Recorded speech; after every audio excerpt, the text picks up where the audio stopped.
Poner el dedo en la llaga es investigar, informar, cuestionar y desafiar sin miedo al poder económico y político. Enaltecer la cultura, la educación y la innovación para generar sociedades libres. Te invitamos a ser parte de este cambio, donde todas las voces se escuchan. Con Adriana Delgado.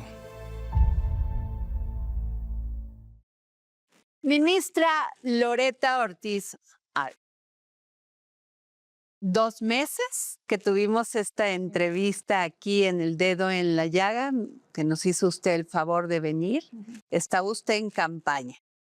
Sí, para Adriana. buscar esta posición en el Poder Judicial, Sí. En la Suprema Corte de Justicia de la Nación.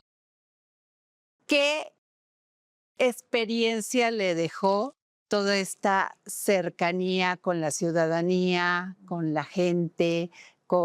Pues fue una campaña donde usted buscó el voto popular, sí. Y el voto popular la gente se lo dio, confió en su proyecto. Sí, sí, estoy de acuerdo.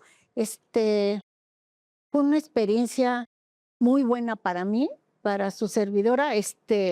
Bueno, primero, muchas gracias, Adriana, por esta entrevista. Me da mucho gusto estar contigo y saludarte y a todos los que están aquí en el estudio y a los televidentes, audioescuchas. Muchas gracias. A todos por acompañarme. Sí, fue una experiencia muy grata. Aprendí mucho. Se aprende mucho. Casi recorrí todos los estados de la República, nada más me faltó Tepic, pero los demás los visité todos. En el caso de la Ciudad de México, las alcaldías, en fin, estuve, porque no dejé de ser ministra, yo no falté ni una sola vez, estuve presente todas las sesiones y no solamente eso, con sesiones y trabajo, porque además presidí la primera sala, ya cumplí los trabajos de la primera sala y voy a dar el informe en unos días más. Me di a la tarea y con gusto de conocer a todos los futuros y los que me apoyaron, futuros votantes. Digo que aprendí mucho porque las necesidades de cada entidad federativa, de cada municipio, de cada lugar son distintas, ¿no? No es lo mismo las necesidades que pueden ser de Sonora con las de Tamaulipas, con las del sureste mexicano, las de Chiapas, etcétera, Yucatán, en fin, las distintas entidades federativas. Las vivencias de cada persona, de cada sector son distintas. Las de mujeres, las de niños. Interesante. Y muchos me decían, bueno, a mí que fui a los mercados, que fui a repartir volantes no nada más en los mercados, con estudiantes, en universidades, en glorietas, en un montón de lugares. Platicaba con las personas y ellos me decían, yo les explicaba en qué consistía la reforma, sobre todo qué hace un ministro de la Suprema Corte, qué beneficios pueden tener que se haya abierto la democracia para la elección de los ministros, cuáles son las funciones que ejercemos, en fin. Y ellos también me decían, es que yo tengo este problema, esta necesidad. Algunos no caían en mi ámbito de facultades, pero otros sí. Por ejemplo, muchos asuntos vinculados con la violencia contra las mujeres. Eso le iba a preguntar. Muchos, muchísimos. Y luego hubo una mujer que me habló de la violencia, también se quejó con los hombres. Y yo le dije, no hay la menor duda de que tenemos también violencia contra varones, pero las estadísticas ahí están. Hablan de que hay violencia contra las mujeres. Desde feminicidios, abusos sexuales, acoso, contra niñas, que también tenemos la pornografía infantil, la trata de mujeres, niñas. O sea, es una preocupación lacerante que tenemos en nuestro país. Entonces, todos esos problemas, que te los digan de viva voz, es algo que te compromete, te obliga, y puedes escucharlo, aunque uno se lo imagine, porque Yo vengo del sector académico y he estudiado esos temas y tengo pensado los votos y los dictámenes y todo, académicamente o jurisdiccionalmente. Pero si te dicen la vivencia, una persona te impacta mucho más y te compromete más. Me encanta verla con esa sensibilidad, porque siempre la tuvo y siempre usted ha apoyado a las mujeres. Pero ahora haber vivido estas experiencias de estas mujeres en muchos lugares de este país, en el caso del acoso, ministra, muchas de estas mujeres paran sus carreras profesionales porque alguien las está acosando o las disminuyen, las convierten en nada y estas mujeres muchas veces tienen que dejar sus trabajos. Sí. Y eso pues no se castiga porque muchas veces no se denuncia. Y había muchos casos en el propio Poder Judicial. En el propio Poder Judicial. Y eso fue como, fui consejera de la Judicatura, eso es lo que hacía ver que la nueva reforma, bueno, ya las normas constitucionales actuales y que nos vamos a regir en toda su efectividad a partir del 1 de septiembre, la nueva Corte ya está obligada, no nada más en la Corte, a través del Tribunal de Disciplina, a tomar medidas más efectivas, porque el Consejo pues no tomaba, o sea, inició las medidas, pero no culminaron. Había muchos casos de acoso contra mujeres que trabajaban en el propio Poder Judicial. Muchísimos. Es decir, una mujer, casos, si no se atrevía a denunciar, porque su esposo la iba a incriminar, la familia también. No había, y luego además, no quería ser juzgada o vetada o y soportaba todo eso. Entonces se abrió una unidad de ayuda para estas personas, pero eso fue insuficiente, hubo que hablar con ellas, etcétera.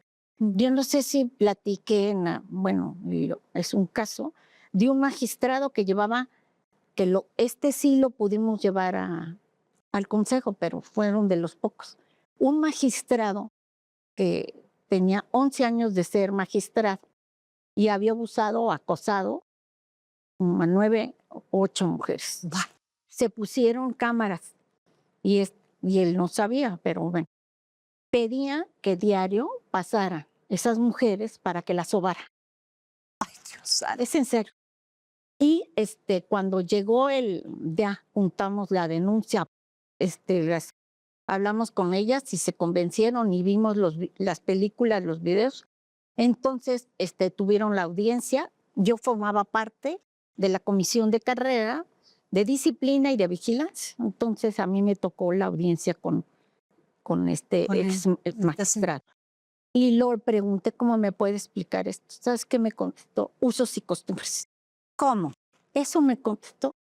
Usos y costumbres. Porque soy hombre. Y pasaron 11 años y no se hizo nada. ¿Qué efectividad teníamos del Consejo? Entonces, callaban unos, callaban otros, callaban estos, callaban allá, todo el mundo.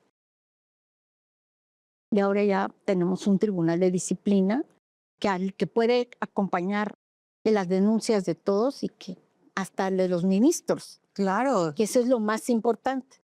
Y que no van a gozar de fuero y que van a ser juzgados por no nada más acoso sexual, violencia, hay cantidad, bueno. Y los niños también, ministra, el tema de la violencia contra los menores de edad. Hemos escuchado muchas veces, pues, como el caso de los niños el Fernandito, como el caso de la niña de Chalco, como el caso de los niños que asesinan porque quieren asesinar al padre, también van por los niños. Casos terribles y que antes esos casos quedaban en impunidad y que no eran atraídos y los padres que golpeaban mortalmente a sus hijos, que los hacían crecer en crueldad, pues se quedaban ahí. Ahora tenemos afortunadamente uno de mis últimos asuntos y que como presidenta de la sala y logramos la votación, 4 votos a favor, de la imprescriptibilidad de los crímenes yo les digo crímenes, delitos cometidos contra niños, niñas y adolescentes. Es en concreto el caso de Sasha, que ahí pues declaramos que eran, y venía otro asunto también, ¿no? Que son imprescriptibles, porque lo que ocurría es que ya pasaron los años y como prescribe ya no puedes hacer nada. Eso se lo tengo que felicitar, porque hubo un antes y un después de esa sentencia de la Corte. Sí, la verdad que sí, porque no quedan impunes, o sea, es una situación, la Usos y mayoría, costumbres. usos y costumbres. Y la verdad es que una jovencita, una niña, o un niño también puede ser, es niño, niña, no perciben en el momento en el que son jóvenes lo que está, en muchas ocasiones, lo que está ocurriendo. Y no es sino hasta que son adultos y después de pasar con una terapia, porque es un proceso de difícil aceptación por parte de las víctimas. Muy difícil. Entonces, ya que llegan a aceptar esta situación, te encuentres con que ya prescribió. Es muy cruel. Es muy cruel. O sea, ya no puedes hacer nada. Se queda tu daño contigo. Exacto. Y no es válido porque esa misma persona, puede tener otras víctimas. Claro, y las debe de tener seguramente. Exactamente. Entonces, es que no queden impunes esos hechos para que no sean prescriptibles, para que proteger a los demás niños y niñas. Ahora, hay una función también del Estado que, bueno, no es responsabilidad de ustedes, pero algo que le llama a la presidenta Claudia Sheinbaum es atender las causas, regresar a los valores, ministra Loreto Ortiz, regresar a tener estas familias en unidad o en el esquema que entiendas como familia, pero vivir en condiciones de respeto a tu individualidad, respeto a tu progreso, respeto a tu desarrollo, y eso cuidarlo el Estado. Sí es atender a las causas, definitivamente, pero hay que hacer algo más. O sea, esa es mi percepción. Claro. No es solamente una cuestión como la ley de niños, niñas y adolescentes. Yo trabajé hace tiempo y ahí lo aprendí. Trabajé en el servicio social de la Universidad Iberoamericana y luego en Casa Meneses, donde estaba en la Ibero. Y entonces vimos un caso de una menor de edad, 14 años, que y se les daba atención por parte de las personas que estaban haciendo sus prácticas profesionales, los estudiantes, ¿no? De parte de psicología, había también, además de psicología, había los de educación, los de derecho, etcétera. Bueno, pues esta chica me habla, un profesor de la Universidad Iberoamericana, y que decía que una muchacha de 14 años que se había quedado embarazada. Que esta chica que se había quedado embarazada, pues vivía en una zona, porque es increíble, la Ciudad de México, en el pueblo de Santa Fe, cerca de la Universidad Iberoamericana de Sí, está nada, está ahí al lado. Edificios impresionantes. Ajá. Las personas viven, ahora sí, en hacinamiento, en casas de cartón, de aluminio. Si está bien, comen una vez a la semana un huevo, etcétera. Bueno, las condiciones de esta chica, me dijo el maestro que la iba a llevar a abortar. Yo le dije, no puedes, porque como está, tiene que ser los padres los que finalmente tienen la patria potestad y tú no puedes hacerlo. Pero al final yo me quedé con un pésimo sabor de boca. ¿Por qué? Porque esta chica, ¿no? En nuestro país, en algunos estados de la República, todavía se criminaliza el aborto. Todavía. Esta chica tenía 14 años de edad. 14. Era una drogadicta para empezar. No tenía la madurez suficiente para tener un niño. Y que además, bueno, están los papás en contra, pero en algunos casos ellos mismos las denuncian. y pueden compurgar penas, como en el caso de Guanajuato. Como homicidio culposo. Exacto. Hasta de 20 años. O sea, se le pone a uno Claro. la piel de gallina. Y así hay muchas mujeres en la cárcel Sí, que están todavía pues esperando. estás incriminando y no nada más una mujer en la cárcel, es un niño en la cárcel también. Es un niño en la cárcel. ¿Y cómo van a crecer esos niños? Pues esas nuestras Nuevas. generaciones que vienen con dolor, con Entonces, rabia. esas causas tienen que ver la situación. O sea, son víctimas. Estas mujeres son víctimas. Víctimas y que no hay que incriminarlas. ¿Y cómo hacer entenderle eso a los legisladores, ministra? O sea, la verdad, el trabajo Al tendrían legislativo que local. hacerlo ellos. Ya con tenemos ustedes. precedentes en la Corte que señalan claramente que el aborto no debe estar penalizado ni criminalizado, pero de todas formas. Pero hay estados que todavía no dan ese paso. No, no. Siguen criminalizando a las mujeres. Entonces, pongo este ejemplo. Ujú. Si es atender las causas, Sí. ok, vamos a atender las causas. Pero en los casos en que viven en extrema pobreza, que sean chicos que tienen problemas con las drogas, ¿qué vamos a hacer?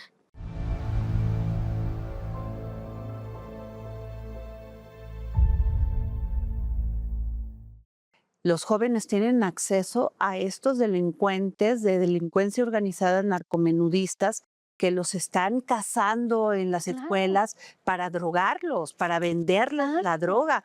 Y muchos Menores de edad jóvenes que vienen de familias muy rotas, muy lastimadas, o abandonados. abandonadas. Porque dicen, vamos a atacar las causas, las familias, los valores, pero hay que ver cómo viven esas familias. Estos casos, por ejemplo, esto que usted ha traído a la Corte, qué importante, porque usted ha dado la lucha en las infancias, en el tema de las mujeres, Sí. en el tema pues usted ha sido una gran apoyadora del tema de las mujeres que sufren la falta de equidad también. ¿Qué más hace falta para que la Corte atraiga otros casos? Vamos a seguir atrayendo los casos que estén vinculados, les llaman los sectores vulnerables, pero hay una definición de vulnerabilidad que es difícil, pero sí se van a seguir atrayendo, porque vulnerables, te voy a poner quienes están, o sea, a primera vista son vulnerables, obviamente mujeres.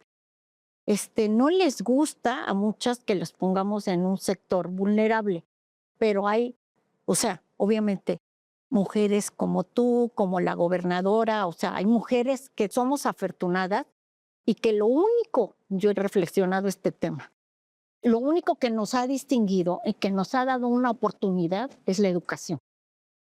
Es lo único. Usted acaba de decir el punto más importante, la educación. La educación. La oportunidad de tener. Esa es la oportunidad que tiene.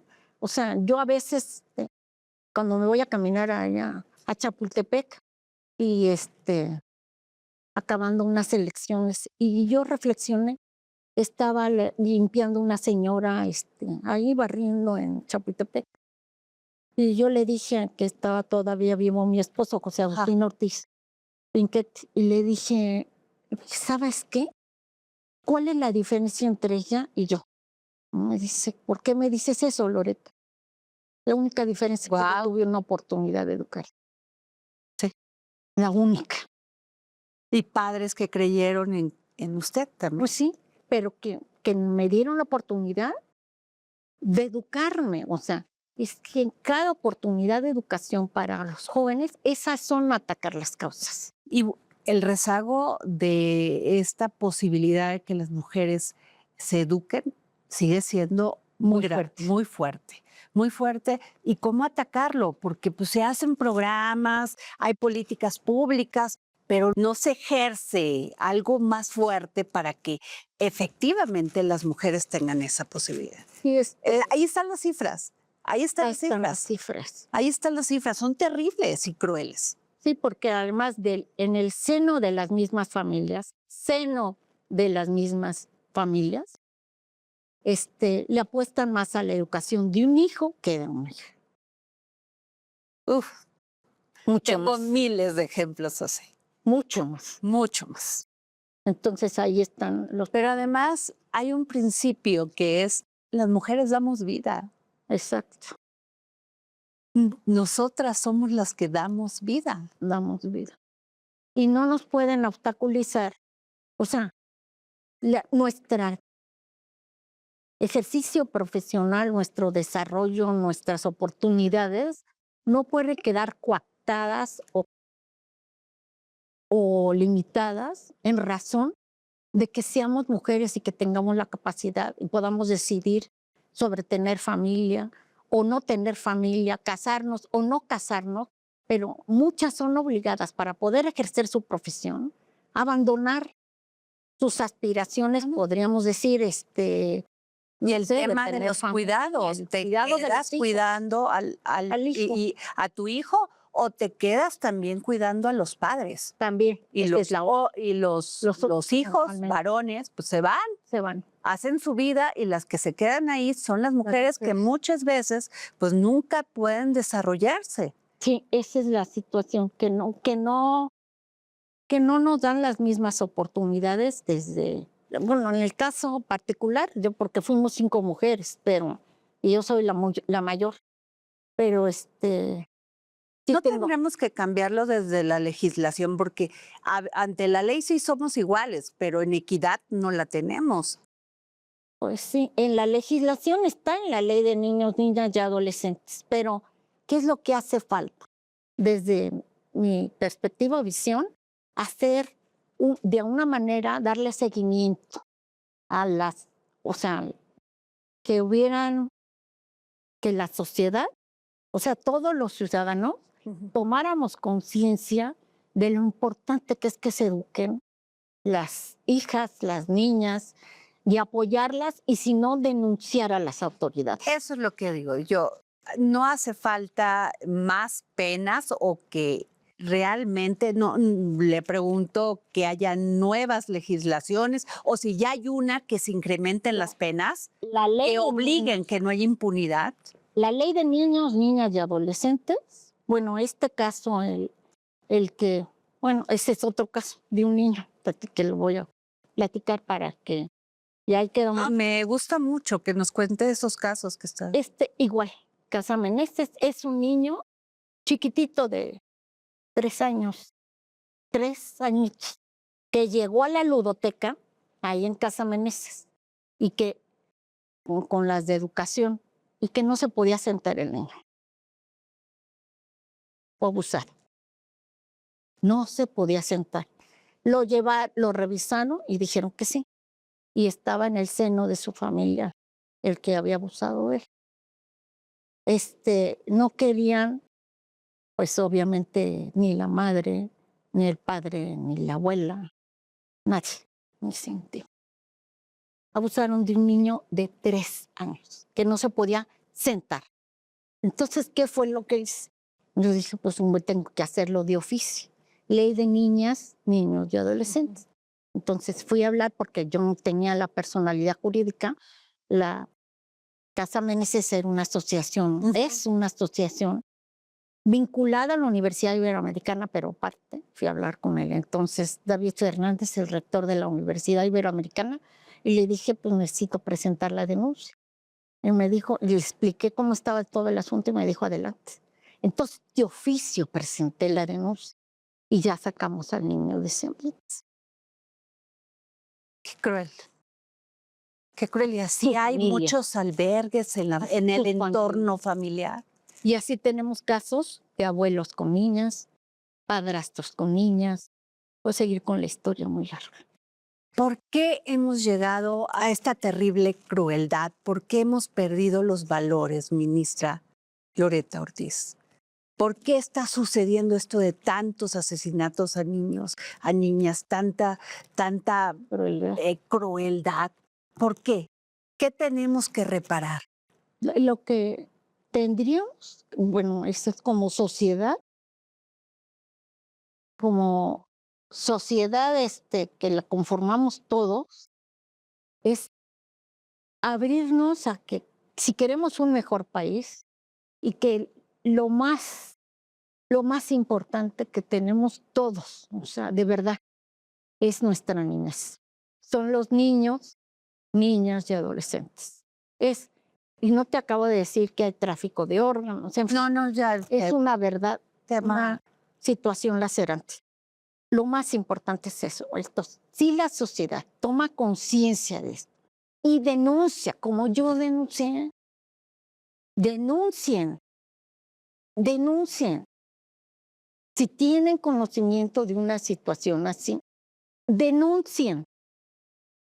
Y están salvando a un niño o a una niña. El tema de los ministerios públicos en un caso así. En un caso así. En un caso así, muchas veces no siguen una investigación, Pues sí, se queda en carpetas, no llega a un juzgado, no llega a un tribunal, no llega a nada, ahí se queda con el daño permanente. Sí. ¿Qué hacer ahí? ¿Qué haces? Yo traigo en mente porque me preocupa mucho toda esta situación. Es una capacitación, o sea, quiero lograr un seminario, un curso, una capacitación. La di hace años a la entonces Procuraduría General de la República. Era sobre todo el tema de desaparición forzada, en fin. Entonces, pero organizar un curso que sea para precisamente ministerios públicos, todos los que estén cercanos a las denuncias y ponerlos en contacto con los jueces.